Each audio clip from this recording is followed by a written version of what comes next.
Sexuality has been a significant theme in the various Star Trek television and motion picture series.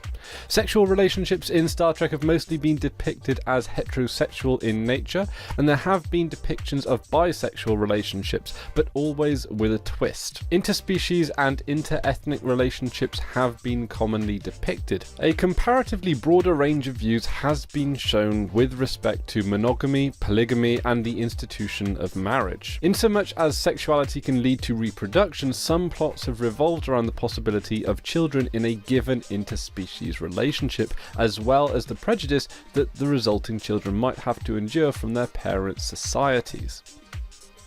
The representations reflect contemporaneous attitudes to sexuality of American metropolitan culture, first during the 60s and then in later decades of the 20th century. Many major species in the Star Trek universe are depicted as having mainly monogamous, heterosexual marital relationships. The Next Generation episode Up the Long Ladder depicts two groups of human colonists, one of which is entirely made of clones that have begun to show genetic defects, being told that they must resort to polygamy or at least a relaxation to monogamy as a requirement to maintain genetic viability.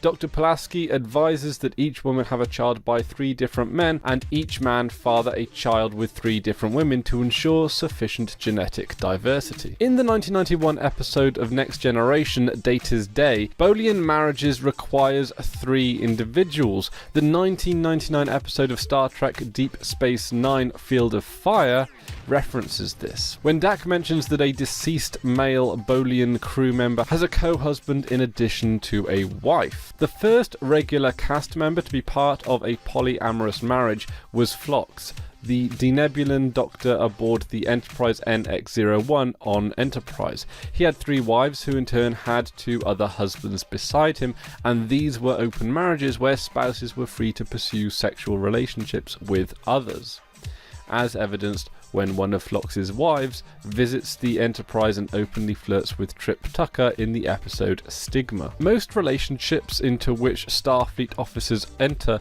are brief, non-marital, serially monogamous. Officers are frequently seen to have sexual relationships lasting no more than an episode.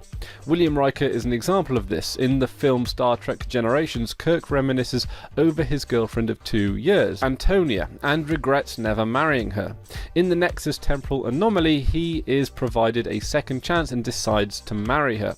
In actuality, the Nexus is not real and the marriage never takes place. Some characters have been shown to have children out of wedlock. Kirk's son David and Worf's son Alexander were both born to parents who were never married. Deltians, a race introduced in Star Trek the Motion Picture, are so profoundly sexual that they must swear an oath of celibacy upon entering Starfleet to avoid harming non-Deltians they may serve with. Religious figures, as in real life, are not necessarily bound by the rules of celibacy in the Star Trek universe. In one deeply religious world, for instance, even the spiritual leaders may enter non-marital sexual relationships without religious disapproval.